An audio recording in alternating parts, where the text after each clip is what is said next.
The sun was shining. The waves were calm. Tourists walked along the beach with ice creams and cameras in their hands. It was a perfect day at the coastal resort. Marcus had waited for this moment for years. He was a tall, kind-looking black man in his early 30s. He wore a plain white shirt, blue shorts, and flip-flops. He had worked hard at his job, saved every dollar, and finally booked this trip to the island. It was his first real vacation in a long time. He had read about this beach. The food was supposed to be amazing. The people were said to be warm and welcoming. Marcus smiled as he walked up to the beachside restaurant. It had a beautiful wooden deck, palm trees around it, and soft jazz music playing in the background. He stepped onto the patio and looked around. The place was busy, but there were a few empty tables. A family was laughing together in the corner. A group of young friends were taking selfies near the edge. Marcus gave a small wave to the waitress standing near the entrance. She didn't wave back. She was in her mid-20s, blonde, wearing a blue apron and holding a notepad. Her face changed the moment she saw Marcus. Her smile faded. Her eyes narrowed. She didn't say hello. She didn't ask him how many people were in his group. Marcus spoke gently. "Hi, table for one, please." She didn't move. After a pause, she said flatly, "Sit wherever." The tone surprised Marcus, but he didn't say anything. Maybe she was having a bad day. Maybe it wasn't personal. He chose a table near the window with a view of the beach. The sun was warm, the breeze soft. He sat down and waited, and waited. 10 minutes passed. The waitress was serving everyone else, smiling, laughing, even joking with a few customers. But she didn't come to his table. Marcus raised his hand slightly, trying not to make a scene. She saw him. She looked away. A young couple sitting nearby whispered to each other. Finally, after 15 minutes, she walked toward him slowly. She didn't bring a menu. She didn't smile. Without looking him in the eyes, she asked, "What do you want?" Marcus tried to keep his tone polite. "Could I get a menu first?"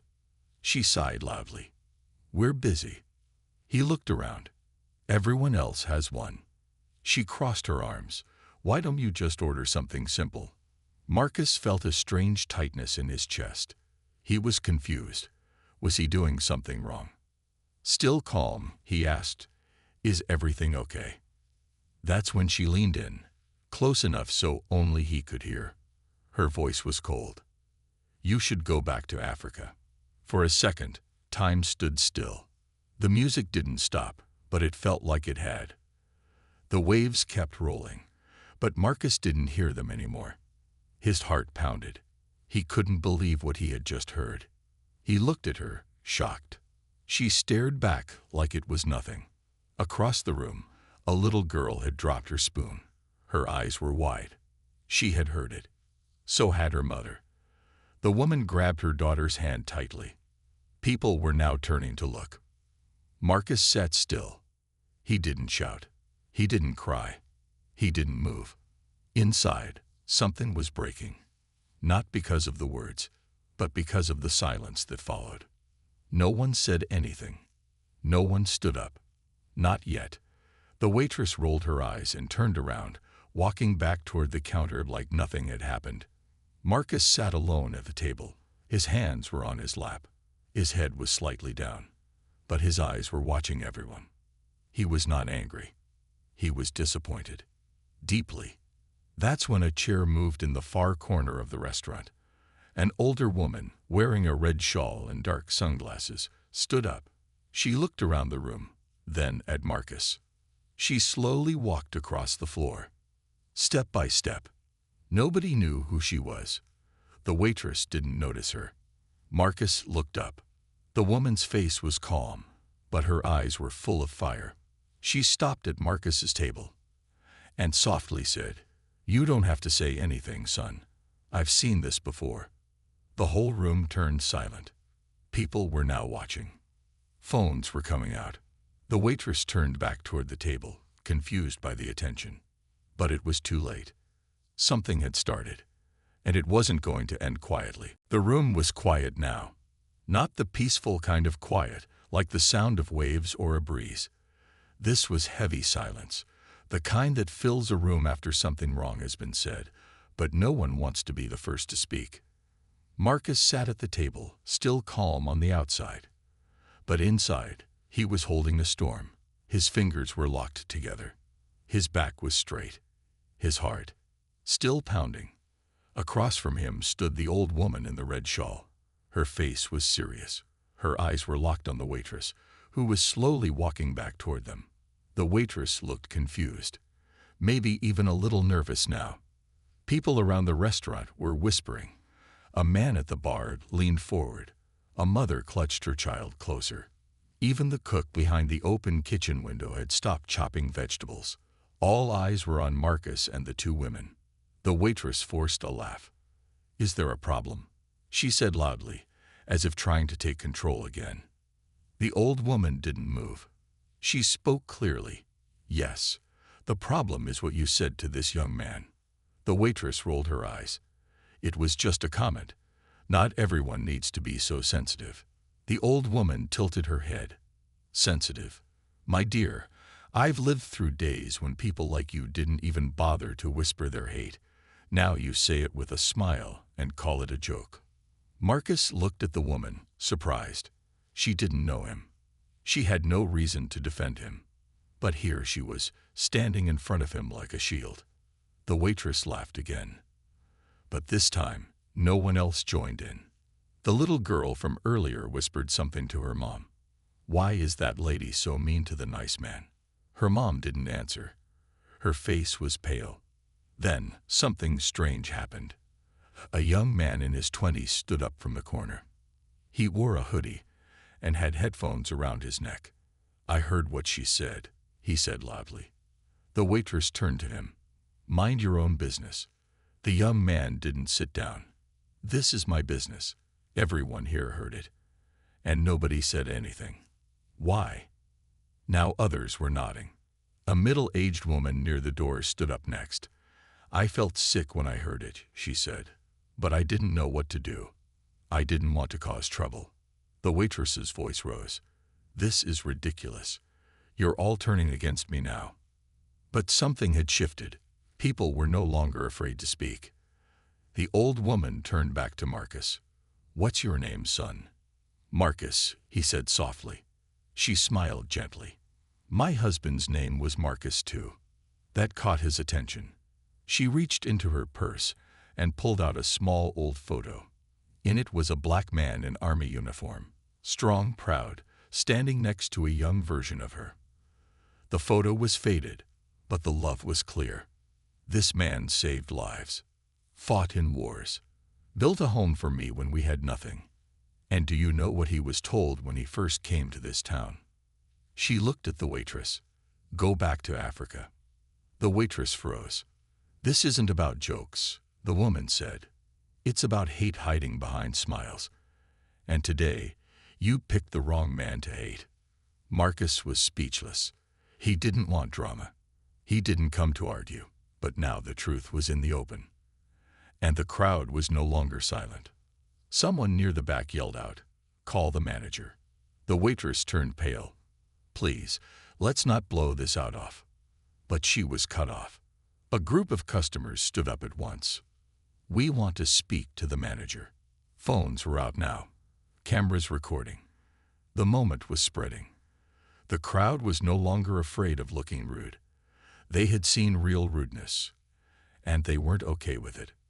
Marcus slowly stood up. He wasn't angry. His voice was soft. "I didn't come here to be a symbol. I just wanted breakfast." The old woman gently touched his arm. "Sometimes we don't choose the moment.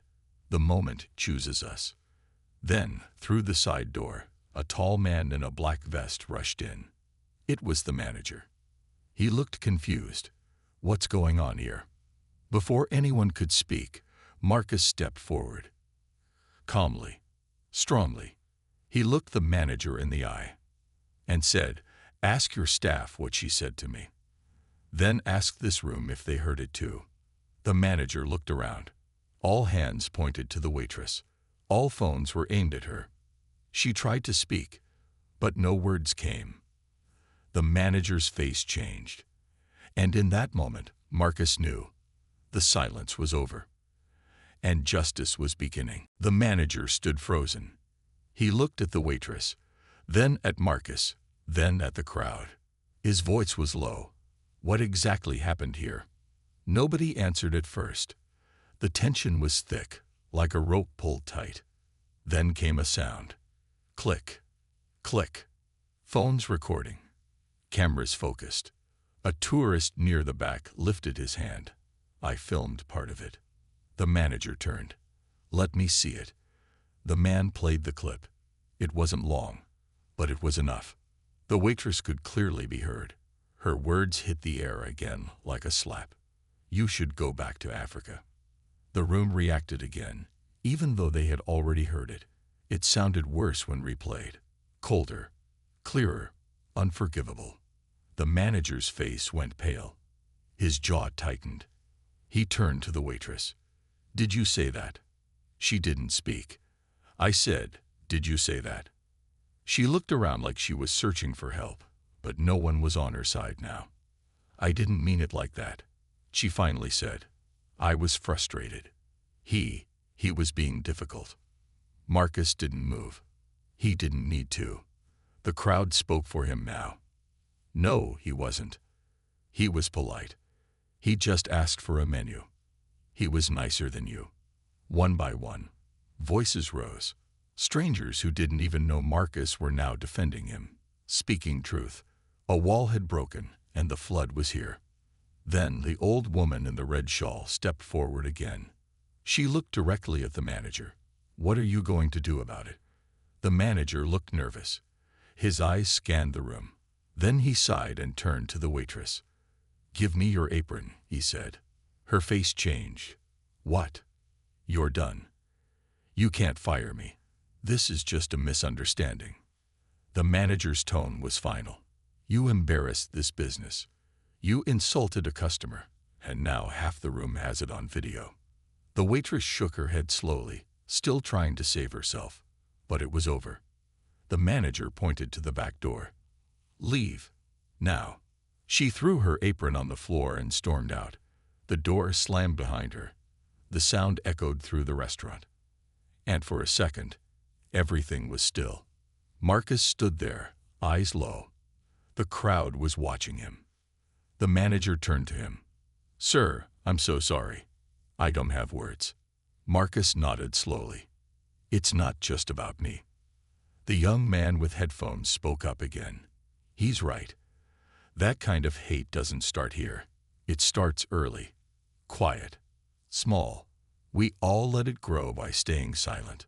An older man at another table stood up. His voice was shaky. I grew up hearing things like that all the time.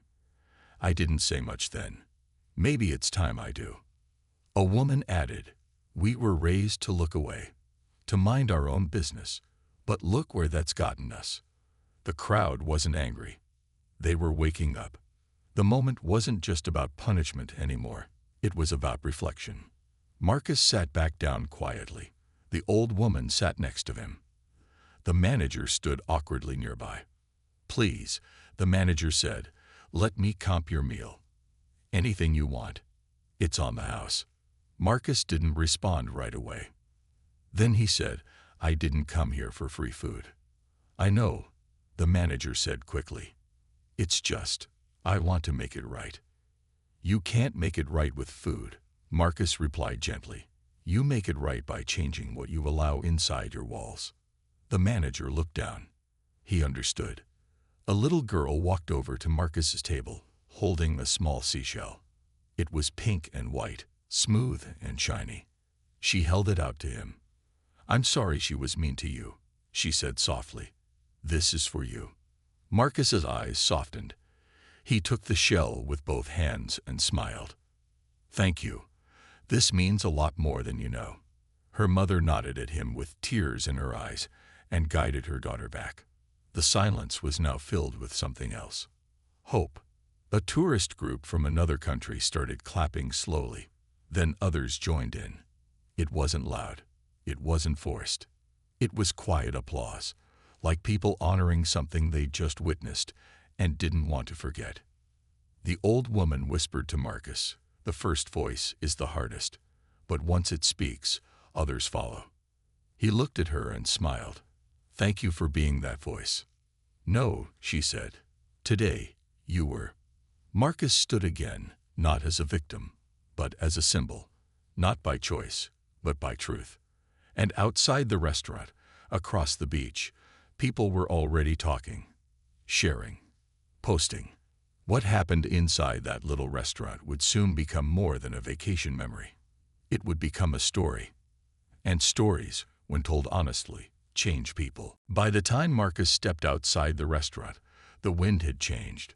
Not just the warm breeze blowing across the beach, but something deeper, something inside people. Tourists on the boardwalk were talking in hushed voices. Phones were out. People were sharing the video. Not just the one with the waitress, but the one where the crowd stood up. One man had uploaded a clip with the title, "Waitress tells tourist, go back to Africa. Watch what the crowd does." Within minutes, it had hundreds of shares. Then thousands. Marcus didn't know any of this yet. He was walking down the beach quietly, holding the seashell the little girl had given him. It rested in his palm like a gift too special to pocket. Behind him, the old woman walked slowly, her red shawl blowing behind her like a flag. The sun was rising higher, but the day didn't feel normal anymore. Far away, inside coffee shops, people were pointing at their phones. Families at hotels were gathered around screens. One woman sitting by the pool whispered to her husband, "Isn't that the diner near the boardwalk?" Soon, local news picked it up. Racist remark at popular beach restaurant sparks powerful response. Then the headlines grew. Tourist faces hate, but crowd delivers justice. Strangers unite against racism on vacation. Small town, big moment. The mayor of the town, sitting in her office just blocks away, saw the video on her assistant's phone. She put down her pen, stared at the screen, and said quietly, "Get me that restaurant's manager on the phone. Now." Meanwhile, Marcus had stopped at a bench by the water. He sat down. For the first time that day, he let his shoulders drop. He didn't cry, but his eyes were full. Not from sadness, from something else, something harder to explain. He had just come for peace. He had just wanted to feel the sand, taste the food, and listen to the ocean. But now, he had become a symbol, and symbols carry weight. The old woman sat beside him. Neither spoke. They didn't need to. The sound of the waves filled the space. Then a voice broke the silence. "Excuse me, sir." It was a young woman, maybe in her early 20s. She held her phone tightly. "I saw what happened," she said. "And I just wanted to thank you." Marcus blinked. "Thank me." She nodded. "You stayed calm. You stood tall. You reminded all of us what dignity looks like." He smiled gently. "I didn't do anything special." "You did," she said. "You reminded us that silence helps the wrong side." Then she turned and left. Soon, another person came by. Then another. Some wanted to shake his hand. Others just nodded in respect. A man gave him a cold drink. A little boy handed him a drawing he'd made in the sand, with the words, "Be kind," under a big sun. The crowd wasn't huge, but it was growing. And then someone spoke up. A man with a camera. "Sir," he said, "would you be willing to talk on record? Just a short message for people watching." Marcus looked at him, then at the camera, then at the crowd forming behind him. He took a deep breath and stood. The camera rolled. He spoke slowly. "My name is Marcus. I didn't ask to be in the middle of this. I didn't want trouble. I just wanted breakfast. But sometimes life gives you a moment, and you have to decide who you're going to be in that moment." He paused. "I'm not angry. I'm not bitter. I'm just tired. Tired of hate hiding behind jokes. tired of people staying quiet. Today, I didn't stand up to make a scene. I stood up because someone told me I didn't belong. He looked at the camera directly. But I do belong. And so do you. No matter where you're from, no matter what you look like, you belong here. The crowd behind him clapped. Not loud, not wild, just solid, proud. The old woman put her hand on his shoulder. And just like that, the video was live. By sunset, it had 1 million views. By morning, 10 million. People were commenting from other countries. This gave me chills. We need more people like Marcus. Humanity isn't lost after all. That little girl with the seashell. I'm crying. Hashtags trended. Hashtag stand with Marcus. Hashtag you belong here. Hashtag say something. Back in the restaurant, the manager was in his office. His phone wouldn't stop buzzing. Reporters were calling. His inbox was full. But more surprising, he had hundreds of messages from customers saying they would return. Not because the food was great, because they saw what happened, and they believed he handled it right. For once, doing the right thing wasn't bad for business. Meanwhile, Marcus sat in his hotel room. He hadn't eaten much. He wasn't used to this kind of attention. He didn't like being famous. He just wanted people to be kind. But then, there was a knock on his door. He opened it, and standing there was someone in a black suit, holding an envelope. Mr. Marcus. Yes? I'm from the mayor's office. She'd like to meet you. Marcus stared. Why? She said this town owes you a proper welcome. Marcus stood still at the hotel door. The man in the black suit waited patiently, holding the envelope. His voice was calm, polite, but firm. The mayor would like to speak with you, sir, in person. Marcus hesitated. He wasn't a politician. He wasn't an activist. He was just a man who wanted peace. But now, peace had turned into purpose. He slowly took the envelope. It was heavy. Inside, there was a handwritten note. Mr. Marcus, you reminded our town what courage looks like. Please allow me to thank you personally. Mayor Helen Brooks. Marcus looked up. Is she serious? She cleared her schedule for you. The man replied. She wants the people to see that what happened matters. Marcus nodded once. Give me 10 minutes. 10 minutes later, Marcus was in the back of a sleek black car. It moved slowly through town. As it passed the boardwalk, people pointed. Some waved. A few held signs that read, "Thank you, Marcus. You belong. Respect for all."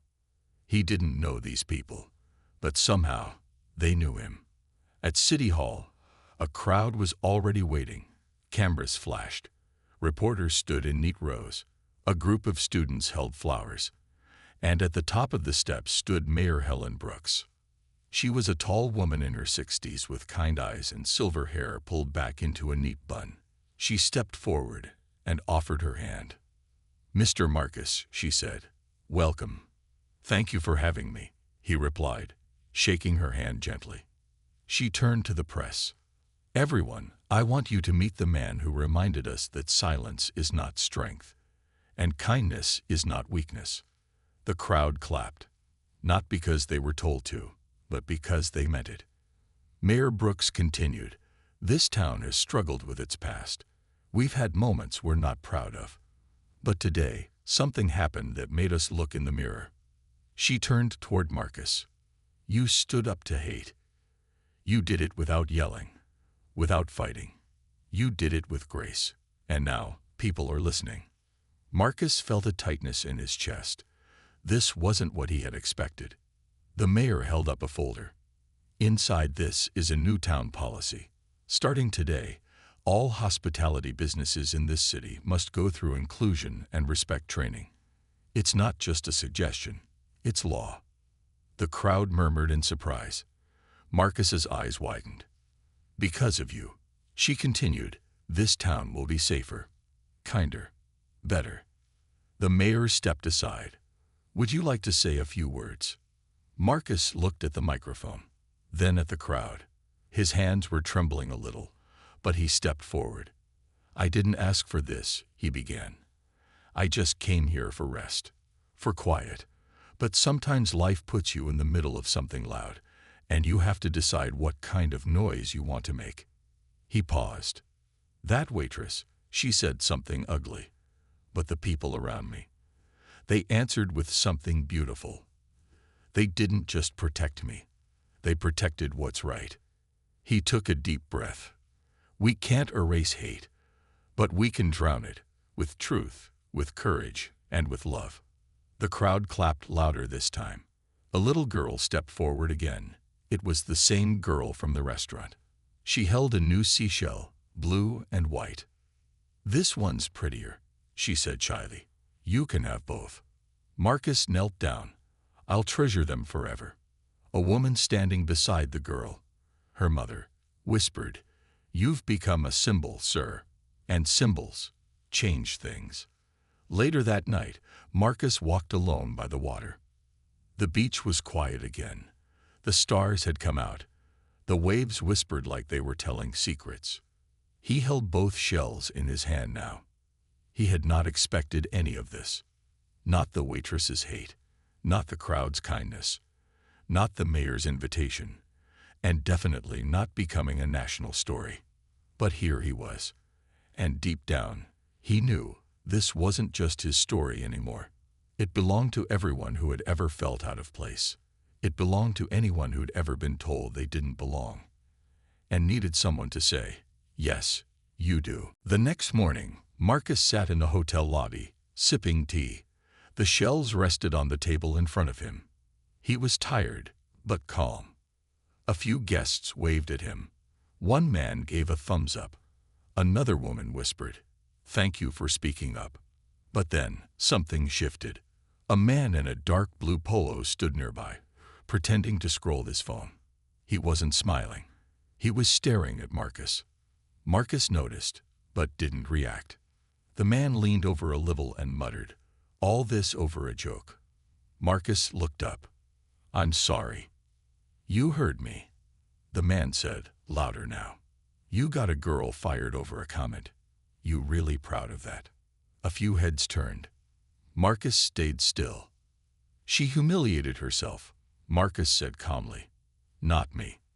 The man shook his head. "People say worse things every day. No one makes a scene about it." A hotel staff member stepped forward quickly. "Sir, please, this is not appropriate." But the man was already walking away, muttering under his breath. Marcus let out a slow breath. He hadn't seen that coming. He'd forgotten something. Not everyone was cheering. Later that day, the news grew bigger. National media picked it up. Major networks ran the story. One interview after another. Clips of Marcus at the restaurant. Marcus at City Hall. The little girl with the seashell. Social media exploded. Most people were kind. But not all. Some comments were cruel. "He's just playing the victim." One comment, "And now he's famous." Please. People are too soft these days. He ruined that waitress's life. Marcus read a few of them. Then stopped. He closed the laptop slowly and looked out the hotel window. The sea was calm, but his heart wasn't. Was he wrong for speaking up? Was this all too much? He didn't want anyone fired. He hadn't planned any of this, but the world had taken his moment and made it a movement. Meanwhile, in a quiet corner of town, Ella, the waitress, sat at her mother's kitchen table. Her eyes were red. Her phone lay beside her, filled with angry messages. She didn't even recognize herself anymore. "I didn't mean it like that," she whispered. "It was just a joke." Her mother shook her head. It wasn't a joke to him, or to anyone watching. Ella looked away. "I didn't think it would go this far." Her mother touched her hand gently. "It's not just about you, baby. It never was." Back at the hotel, Marcus got a call. It was Mayor Brooks. "I heard about the man in the lobby," she said softly. "Are you okay?" "I'm fine," Marcus replied. "Just surprised. I thought people understood." "Most do," she said. But not all. Change always upsets someone. He nodded to himself. I don't want to make this worse. You're not. You're making it better. But better doesn't always feel good at first. Then she added, would you come speak at the town hall tomorrow? We're hosting students. I think they need to hear from you. Marcus paused, then said, yes, I'll be there. That night, he walked the beach again. It felt different this time. A little heavier. He sat by the water, holding the blue shell. Then he heard a voice. You okay, sir? He turned. It was the same girl again, the one who had given him the shells.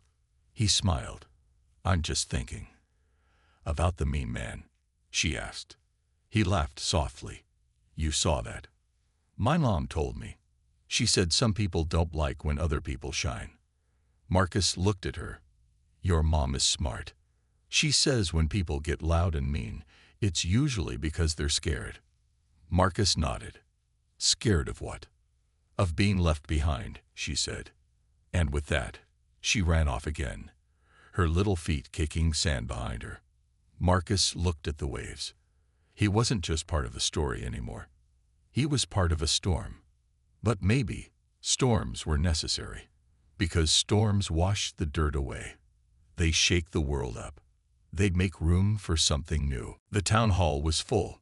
Students sat in rows, eyes wide with curiosity. Teachers stood at the back.